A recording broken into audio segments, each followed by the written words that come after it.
உங்களுக்கு கார் இல்லை, வீடு இல்லை, எதுவுமே இல்லை, அடுத்த வேளை சாப்பாட்டுக்கே வழி இல்லாமல் இருக்கிற முதலமைச்சர் நாங்கள் பெற்றிருக்கிறோம் பூரி படையும். அந்த கிறிஸ்டின் ஓட்டும் நம்ம கிட்ட வந்துடும் அப்படின்னு சொல்லி இவருக்கு டைவர்ட் பண்றாராம். டைவர்ட். எங்களுக்கு டெல்லிக்கு தான் போட்டி, டெல்லிக்கு போட்டி, 27 சீட்டில் நாங்கள் நிற்கிறோம், எங்களுக்கும் உங்களுக்கு போட்டின்ற நாங்கள் வரவேற்கிறோம். நோட்டாவுக்கு கீழே ஓட்டு வாங்குற கட்சின்னு சொல்கிறத பார்த்து இன்னைக்கு திமுக பயப்படுது, கிடுகிடுன்னு ஆடுது. வணக்கம் சார். வணக்கம் ஜி. சார், இப்போ பரபரப்பாக போயிட்டு இருக்குது ஆர் ராசாவோட ஆடியோ சம்பந்தமான விவாதம் தான். எடப்பாடி இதை பற்றி அவர் ஒவ்வொரு இதுலையுமே பேசிட்டு தான் வர்றாரு. இது எந்த மாதிரியான தாக்கத்தை திமுக மத்தியில் ஏற்படுத்தி? இல்லை, ஆர் ராஜா தன் மனக்குமரலை தெளிவாக சொல்லிட்டாரு. ஆர் ராஜா சொன்னதை எடப்பாடி அவர்கள் சொன்ன மாதிரி மாண்புக்கு முதலமைச்சர் திரு மு க ஸ்டாலின் பரப்புரை சொல்றாரு. ஆர் ராஜா பட்டு போய் கேளுங்கன்னு கூட எடப்பாடி அவர்கள் சொல்லிட்டார். கலைஞர் அவர்கள் மறைந்து விட்டாலும் எல்லாரும் கலைஞர் விரும்பக்கூடிய ஒரு தலைவராக இருந்தார். பட் ஆனால் கலைஞர் அவருடைய இறந்த பின்னு அவருடைய பூத உடலை நாங்கள் மெரினா கடற்கரையில் புதைக்கிறதுக்கு எடப்பாடி வாசலில் போய் என்னுடைய நேரடியாக நானே போய் கேட்டேன். ஆனால் அவர்கள் அனுமதி தரல அப்படின்னு சொல்லி பச்சை பொய்யை மாண்புக்கு முதலமைச்சர் திரு மு க ஸ்டாலின் சொல்லியிருக்கிறார். என்ன பச்சை பொய் அப்படின்னா, எம்ஜிஆருடைய மனைவியாக இருக்கக்கூடிய ஜானகி அம்மா இறந்த பிறகு அவர்களுடைய உடலை எம்ஜிஆருடைய பக்கத்திலே புதைக்கணும்னு சொல்லி அன்னைக்கு திமுகவுடைய கலைஞர் தலைவராக இருக்கக்கூடிய திரு கலைஞர் அவர்கள் தமிழ்நாட்டின் முதலமைச்சராக இருந்தார். அவரை போய் கேட்குறப்ப முதலமைச்சராக இருந்தால் மட்டும்தான் சென்னை மெரினாவில் இடம் கிடைக்கும் அப்படின்னு கலைஞர் அவர் மறுத்தார். அதே மாதிரி காமராஜ் அவர் இறந்த பிறகும் காமராஜ் அவருடைய இடையில அண்ணா சமாதிக்கோ அண்ணா பக்கத்துலையோ இல்லாட்டி அதுக்கு முன்னாடியே கடற்கரையில் புதைக்கணும் அப்படின்னு ஒரு கோட்பாடை கொண்டு வரப்ப அவர் இறக்குறப்ப முதலமைச்சராக இல்லை, அதனால கிண்டி காந்தி மண்டபம்னு சொல்லி பார்த்துருப்பீங்க நீங்கள், அண்ணா யூனிவர்சிட்டிக்கு ஆப்போசிட்டில் அங்கே இடம் ஒதுக்கி தர, அங்கே கூட்டு போங்கன்னு சொல்லி 2 பேரையும் முதலமைச்சராக இல்லை அப்படின்ற ஒரு கோட்பாடின் அடிப்படையில் மாண்புமிகு முன்னாள் முதலமைச்சர் திரு கலைஞர் அவர்கள் சென்னை மெரினாவில் புதைப்பதற்கு மறுத்தார். அதே தான் நானும் ஃபாலோ பண்ணி மாண்புமிகு முத்தமிழறிஞர் கலைஞர் அவர் இறக்கும் பொழுது அவர் தமிழ்நாட்டின் முதலமைச்சராக இல்லை, அதனால நாங்கள் அதுக்கான அனுமதியை தர முடியாதுன்னு அதே தான் கலைஞர் செஞ்சது தான் நானும் செஞ்சேன் அப்படின்னு சொல்லி எடப்பாடி அவர்கள் தெளிவாக சொல்லிட்டார். இதற்கு முன்னாடி இப்போ கலைஞர் அவர்கள் அண்ணா சமாதி பக்கத்தில் புதைக்கிறதுக்கான மூல காரணமான இதற்கான ஒரு பேஸ் யார் கொடுத்தானா, அந்த ஐடியாலஜி யாரோட ஐடியாலஜினா அனைத்து இந்திய அண்ணா திராவிட முன்னேற்ற கழகத்தினுடைய ஐடியாலஜி. எப்படி ஐடியாலஜி நீங்க கேட்கலாம். ஜெயலலிதா அம்மையார் இறந்த பிறகு ஜெயலலிதா அம்மையாரை சென்னை மெரினா கடற்கரையில் புதைக்கணும்னு சொல்லி அஇஅதிமுகவை சேர்ந்தவர்கள் அன்றைக்கு எல்லாம் முடிவு பண்ணி அதற்கான அனுமதியை சென்னை அதாவது மத்திய அரசின் கண்ட்ரோல் இருக்கக்கூடிய கடற்கரை ஒழுங்கு ஆணையத்திட்ட அப்ளிகேஷன் கொடுக்குறாங்க. கடற்கரை ஒழுங்கு ஆணையம் என்ன சொல்லிடுச்சுன்னா, இனிமேல் புதிய சமாதிகளை மெரினாவில் கட்டுவதற்கு நாங்கள் அனுமதிக்க மாட்டோம் அப்படின்னு சொல்லிடுச்சு. உடனே என்ன பண்ணாங்கன்னா, நீங்க எடப்பாடி தான் முதலமைச்சர் ஓபிஎஸ் இருந்தாரு, அதுக்கப்புறம் எடப்பாடி முதலமைச்சராக ஆனாரு. உடனே என்ன பிளான் பண்ணாங்கன்னா, அன்னைக்கு இருக்கக்கூடிய ஏடிஎம்கே டீம் சூப்பரா ஒரு விஷயம் பண்ணாங்க. புதுசா நீங்க கடற்கரையில சமாதி கட்டுறதுக்கு நீங்க அனுமதிக்க மாட்டேன்றீங்க, கடற்கரை ஒழுங்கு ஆணையம் சொல்றதை நாங்க ஏத்துக்கிறோம், நாங்கள் எம்ஜிஆர் சமாதி பக்கத்திலே நாங்க புதைச்சிக்கிறோம் அப்படின்னு சொன்னோம்னா நோ அப்ஜெக்ஷன் கொடுத்தவன தான் எம்ஜிஆர் சமாதி பக்கத்திலே ஜெயலலிதா அம்மையாருடைய சமாதி புதைக்கப்பட்டது.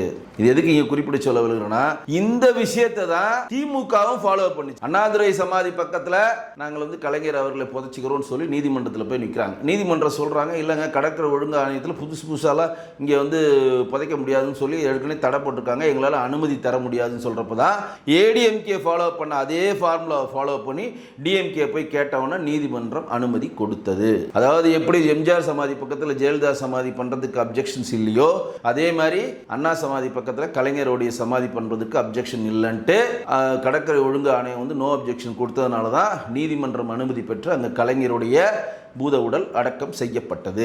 இதுக்கு முன்னாடி ஒரு சிச்சுவேஷன் போயிட்டு இருக்கு. என்னன்னா, இவர்கள் கலைஞர் காமராஜருக்கு இடம் கொடுக்கல, ஜானகி அம்மாவுக்கு இடம் கொடுக்கல. அது மட்டுமல்லாமல் ஜெயலலிதா அம்மையாரை எம்ஜிஆர் சமாதி பக்கத்தில் புதைச்சப்ப திமுக வழக்கு தொடர்றாங்க. இந்த மாதிரி ஜெயலலிதா அம்மையார் குற்றப்பணியில் இருக்கவங்க, நீங்க எப்படி அதுக்கு அனுமதி கொடுப்பீங்க, அது நாங்க ஒத்துக்க மாட்டோம்னு சொல்லி இந்த வழக்கு போயிட்டு இருக்கு. எங்க ஜெயலலிதா அம்மையாருடைய சமாதியை எம்ஜிஆர் சமாதி பக்கத்தில் புதைக்கப்பட்டதுக்கு எதிர்ப்பு தெரிவித்து அங்கிருந்து அந்த சமாதியை அகற்ற வேணும் அப்படின்ற வழக்கை திமுக அந்த வழக்கை தொடர்ந்து நடத்தி கொண்டிருக்கிறது.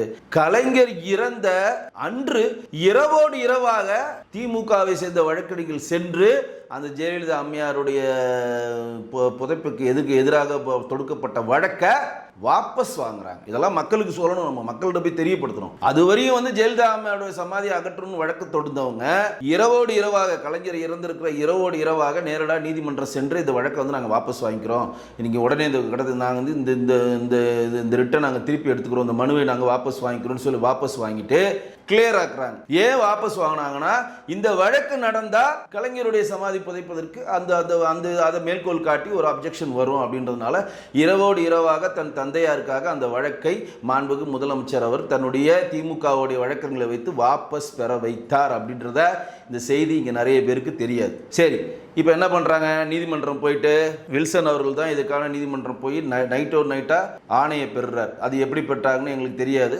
ஆணையை பெற்றுட்டு வந்துட்டாங்க. இப்போ கலைஞர் ஜெயலலிதா அம்மையாருக்கு எம்ஜிஆர் சமாதி பக்கத்தில் ஜெயலலிதா அம்மையார் சமாதி எப்படி புதைக்கப்பட்டதோ அதே மாதிரி அண்ணாதுரை சமாதி பக்கத்தில் திரு கலைஞருடைய சமாதி புதைக்கப்படலாம். நீதிமன்றம் அதுக்கு அனுமதி கொடுத்துருச்சு, நைட்டு இரவே அனுமதி கொடுத்துருச்சு. இப்போ தமிழக அரசினுடைய முடிவு என்ன? அன்றைக்கு மாண்புமிகு முதலமைச்சர் திரு எடப்பாடி பழனிசாமி அவர் நினைத்திருந்தால் இந்த தடை ஆணைக்கு எதிராக நாங்கள் உச்சநீதிமன்றம் சொல்றோம் போயிருந்தார்னா கலைஞருடைய பூத உடல் எங்கேயுமே புதைக்கப்படாமல் அப்படியே இருந்திருக்கும். இது எவ்வளவு பெரிய பெருந்தன்மை பாருங்க. ஸ்டாலின் அவர்கள் சொல்றாரு, எடப்பாடி அவர்கள் வீட்டுக்கே நான் சென்றேன், எனக்கு அனுமதி தரல. அன்றைக்கு இருக்கக்கூடிய அஇஅதிமுக அரசாங்கம் நீதிமன்றம் சென்று இவங்க ஆணை பெற்று வந்திருக்காங்க.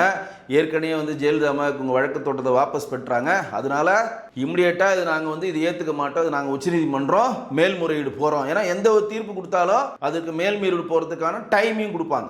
நாங்கள் மேல்முறையீடு போகிறோம், அப்படி மேல்முறையீடு போடலாம், இந்த தீர்ப்புக்கு நாங்கள் ஸ்டே வாங்க போகிறோம், நாங்கள் உச்சநீதிமன்றத்தில் கேட்டு ஸ்டே வாங்குகிறோம் அப்படின்னு எடப்பாடி கவர்மெண்ட் அன்னைக்கு நினைத்திருந்தால் திரு கலைஞருடைய சமாதி அண்ணாதுரை அவர்களுடைய சமாதி பக்கத்தில் புதைக்கப்பட்டிருக்கிறாரு. பெருந்தன்மையோடு விட்டு கொடுத்தார். பெருந்தன்மையோடு என்ன விட்டு கொடுத்தாரு? என்னதான் செஞ்சாலும் பரவாயில்ல, ஒரு முன்னாள் முதலமைச்சரே நீதிமன்றம் போய் ஆணை பெற்றாங்க, நம்ம மேல்முறையீடு போய் தேவையில்லாமல் அவருக்கு களங்கத்தை ஏற்படுத்த வேணாம்னு சொல்லி கையெழுத்து போடுறாங்க. 1 ஹவரில் எடப்பாடி அவர்களும் அன்றைக்கு செய்தி விளம்பரத்துறை அமைச்சருக்கு கடம்பூர் ராஜுவும் கையெழுத்து போடுறாங்க. அதற்கப்புறம் தான் கலைஞருடைய பூத உடல் சென்னை மெரினாவில் இருக்கக்கூடிய எடப்பாடி நம்மளுடைய அண்ணாதுரை சமாதி பக்கத்தில் கலைஞருடைய சமாதி எழுப்பப்பட்டது. அதற்கும் நம்மளுடைய வரி போன 49 கோடி நம்ம தான் செலவு பண்ணணும். அதுலேயும் திமுக அறக்கட்டளை பணம் இல்லை, முரசொலி அறக்கட்டளை பணம் இல்லை, அவங்க குடும்ப சொத்து 8000 கோடி இருக்காங்க, அதுலயும் பணம் இல்லை. என்ன பண்றது? ஏழை கட்சி திமுக. மாண்புமிகு முதலமைச்சர் திரு மு.க. ஸ்டாலின் வேட்புமனு பாத்தீங்களா? 10,000 தான் கையில வச்சிருக்காரு. ஒரு கார் இல்ல, ஒரு வீடு இல்ல, எதுவுமே இல்ல. அவர் தெருவில் டீ கொடுத்தா கூட டீக்கு காசு கொடுக்க அவர்கிட்ட பணம் இல்லை. என்ன பண்றது? ரொம்ப ஏழையாவே பார்த்துட்டோம். இந்த மைடியர் மாத்தாண்டன் படத்துல பிரபு சொல்லுவார், வாங்க ஏழைகளா அப்படின்னு சொல்லுவாங்க. பார்த்து அந்த படம் பார்த்தவங்களுக்கு தெரியும், குஷ்புவும் பிரபு நினைச்சிருப்பாங்க.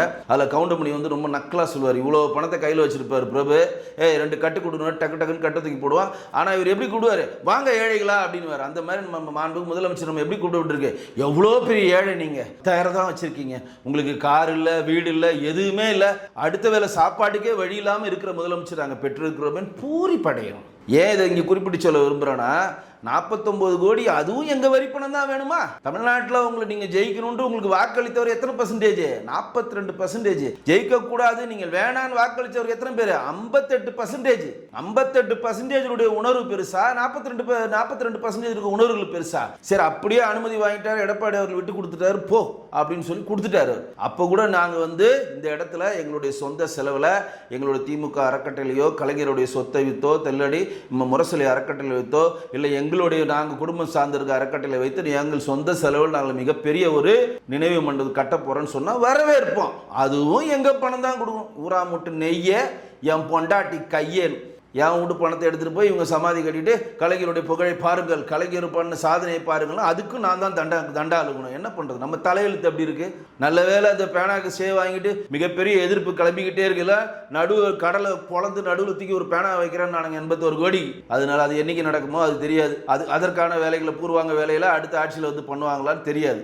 அப்ப மாண்புமிகு எதிர்க்கட்சி தலைவராக இருக்கக்கூடிய எடப்பாடி பழனிசாமி அன்றைக்கு முதலமைச்சராக இருக்கிற பெருந்தன்மையோடு கலைஞருடைய உடலை சென்னை மெரினா கடற்கரையில் புதைப்பதற்கான அனுமதியில் கையெழுத்திட்டார். நீங்க நன்றி கடன் பட்டிருக்கீங்க, நன்றி சொல்லணும், நீங்க அவருக்கு நன்றி சொல்லணும். ஆனா இன்னைக்கு என்ன சொல்றீங்க?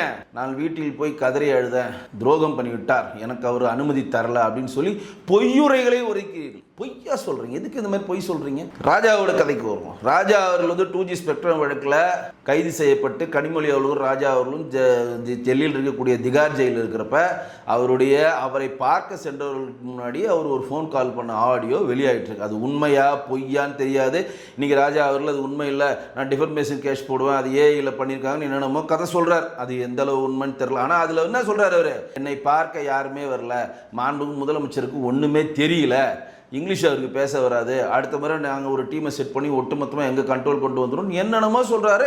அதை தான் மேற்கோள் காட்டி எடப்பாடி கே பழனிசாமி ஒவ்வொரு மேடையில் சொல்கிறப்ப நீங்கள் கோவப்பட வேண்டியது யார்கிட்ட கோவப்படணும்? உங்களுடைய ராஜா அவர்கிட்ட கோவப்படணும். நீலகிரி எம்பி இருக்கக்கூடிய ராஜா அவர் மேலே உங்கள் கட்சிக்காரர்கள் மேலே கோவப்படணும்.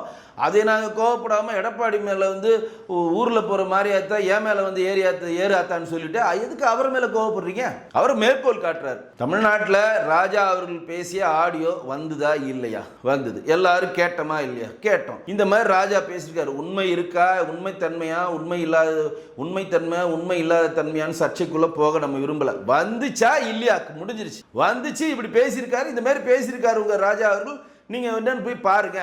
இந்த மாதிரி பேசுறதுக்கு தான் திமுக கழகம் நடந்துட்டு இருக்கு. தூட இருக்கக்கூடிய கட்சிகள் தொண்டர்களே காவு வாங்குறாங்க. உங்களுக்கு இங்கிலீஷ் பேச வராது, உங்களுக்கு வந்து படிப்பறிவு இல்லை, நான் கட்சியை கைப்பற்றுவேன், நான் இவ்வளோ நாள் கட்சிக்கு பாடுபட்டேன், என்னை பார்க்க யாருமே வரலன்று தன்னுடைய கோபங்களையும் தாபங்களையும் அவர் ஸ்பெக்ட்ரம் வழக்கிலப்ப அவர் வெளிக்காட்டிருக்காரு. அது ராஜா அவர்கள் மறுத்திருக்காரு. ரைட்டா? இதை தான் அவர் எடப்பாடி அவர்கள் சொல்றாரு. இதுலயே மாண்பு முதலமைச்சர் கோவப்படுறாருன்னு எனக்கு தெரியலையே. இந்த மாதிரி ஆடியோ வந்திருக்கு, இந்த மாதிரி ராஜா பேசியிருக்காரு, என்னன்னு பாருங்க. இது வந்து எப்படி இருக்கு சொல்றதுன்னா, நாங்கள் எந்த ஆடியோ வேணா வெளியிடுவோம், எதை வேணா பண்ணுவோம், ஆனால் ஜனநாயக நாட்டில் நீங்கள் வாய் மூடி மௌனமாக இருக்கணும்.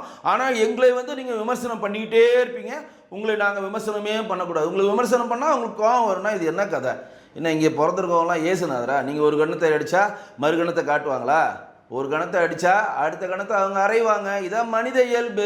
இதுமோ பாப்பியே எங்களுக்கு வந்து கஷ்டமாக இருக்குது, நான் எங்கள் உண்மைத்தன்மை இல்லாமல் பேசுகிறாரா, நான் வந்து நேரடியாக வீட்டில் போய் அழுதாங்க என்னென்னமோ சொல்கிறாரு மாண்புமிகு முதலமைச்சர். என்னன்னா, தன்னுடைய 5 ஆண்டு ஆட்சியில் என்ன சாதனை செய்தோன்றதை பொது வழியில் வைக்க மாட்டேன்றார்.